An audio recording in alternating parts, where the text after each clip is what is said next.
orang lelaki kalau buat rumah besar-besar, bilik banyak, siapa ada pula dalam rumah tu bilik 5-6 kosong sutik. Ni kena jaga bab ni. Kena jaga macam mana? Pastikan kalau bilik tu kosong, tak ada orang tidur, kita hanya guna 3 bilik ataupun kita sebilik suami isteri, anak lelaki sebilik, anak puan sebilik, lepas tu bilik ke-4-5 tu kosong untuk bilik VVIP tetamu. Hak kosong tu dulu ingat. Pastikan kain rebah, bata jangan berselerok. Sebab hadis Nabi sebut, ad-dasim, jin perosok rumah tangga, ia berakhir nusuk di sebalik kain rebah. Selimut. Ni hadis ni sebut selimut. Orang Terengganu panggil kain rebah. Tu. Ke panggil kain benda sini? Ke kasar mandi? Tak sabar. Kain rebah tau. Orang Terengganu kain rebah kalau bahasa buku kain selimut. KS sikit bunyi.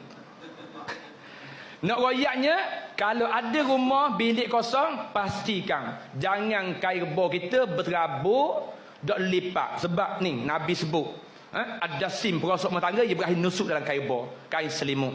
Dan bata-bata kita susum molek. Sebab itulah cuba kita fikir, orang tua dulu dia nak tidur dia kebah, betul tak? Orang tua dulu ni dia ngaji bab ni. Orang tua dulu dia masuk bilik tidur, dia nak tidur dia kebah dulu. Dia ambil kain rebah, kebang. Dia repak bata. Lepas tu dia start pada atas, zrung. Dia buat lalu dengan kain rebah tu. Dia buat lalu 2, 3, 4 kali. Sebenarnya ni Nabi sebut hadis ni, kita je dak amal. Betul tak? Kita hari ni orang Islam ke zaman dak amal. Asal masuk bilik tidur, 1, 2, 3 tong jerebak. La ilaha illallah. Metang-metang lembek di spering. Mai jerebak terus. Allah sakit sungguh lah. Dak amal Nabi sebut. Jangan ning perosok rumah tangga ni licik. Cara dia ganggu kita halus. Kita kena ingat, bacalah doa dan tolong ingat tajuk saya sebut tadi. Kalau bilik tu kosong, kaedah dia bata, selimut, lipat comel. Yang kedua, pintu bilik tu jangan tutup rapat. Biarlah kita semayang bilik lain pun, biar ayat tu dengar sampai bilik tu. Kita bang komat semayang beriman, suami isteri anak-anak, ruang tamu, biar ayat kita baca dalam semayang dengar sampai bilik tu. Tolong jangan tutup rapat. Ni kaedah dia dah. Kaedah nak cegah perosok rumah tangga ni hak duduk tupang dalam rumah kita, hak Nabi sebut ni. Iaitu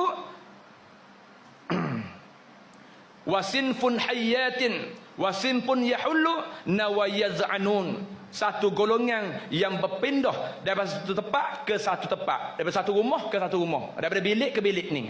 Ni golongan jin ni. Iaitu perosok rumah tangga ad-dasim. Yang mana kita kena ingat, bilik tadi pastikan bukalah pintu dia. Jangan tutup rapat. Biar buka ruang tu, ayat Quran kita baca semayang dengar. Dan sebaik-baiknya. Ni hak ulama sebut. Ulama sebut sebaik-baiknya kalau boleh bilik tu semayanglah juga situ. Pakat-pakat baca Quran dalam bilik tu semayang juga. Jangan kita semayang setepak. Depan tu ya. Padahal bilik tu ada. Kalau boleh adakanlah juga semayang situ. Ini kaedah ulama ajar Jangan lock kosong situ siapa naik debu, siapa naik kulat.